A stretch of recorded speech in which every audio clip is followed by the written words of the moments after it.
Hey, this is Pastor Scott Cruz with The Deeper Rock. Thank you for checking us out today. Today we are talking about the disciple Matthew. This is pretty neat.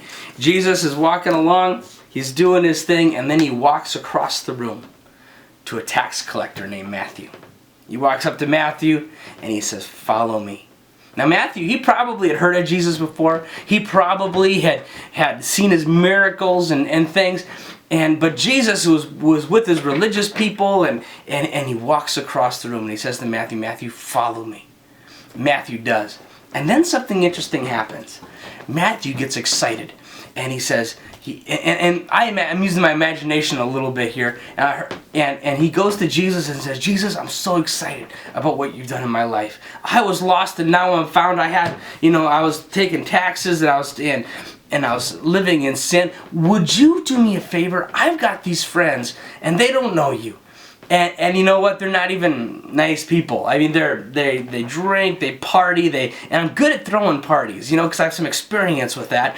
And Jesus could I have a party and would you come and would you bring your disciples? I want to mix. Jesus, I want to mix my old friends with my new friends. Jesus, you got to meet my friends, because without you, they're lost. Without you, they don't have any hope." And so Jesus goes to Matthew's house, and they have a party. You read this, and I don't think any scholars disagree with me that this, because they were labeled later as gluttons and sinners and drunkards, and they're having a party, and Jesus is there, and there's no record of him doing a big altar call here. Jesus isn't being heavy-handed. He's just spending time with Matthew's friends. Now, the religious people at the time then, they got irritated. They said, "Jesus, see, look, you're just a friend of sinners and gluttons." And Jesus said, "Yeah, I am.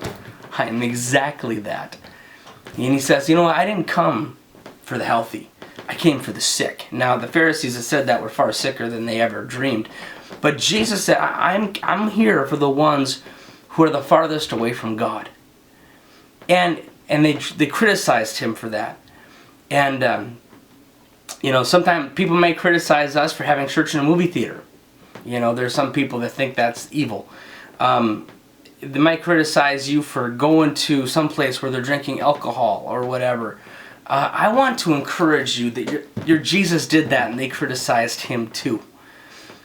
And if you never go out and rub shoulders with the world, how are they ever going to know you're Jesus?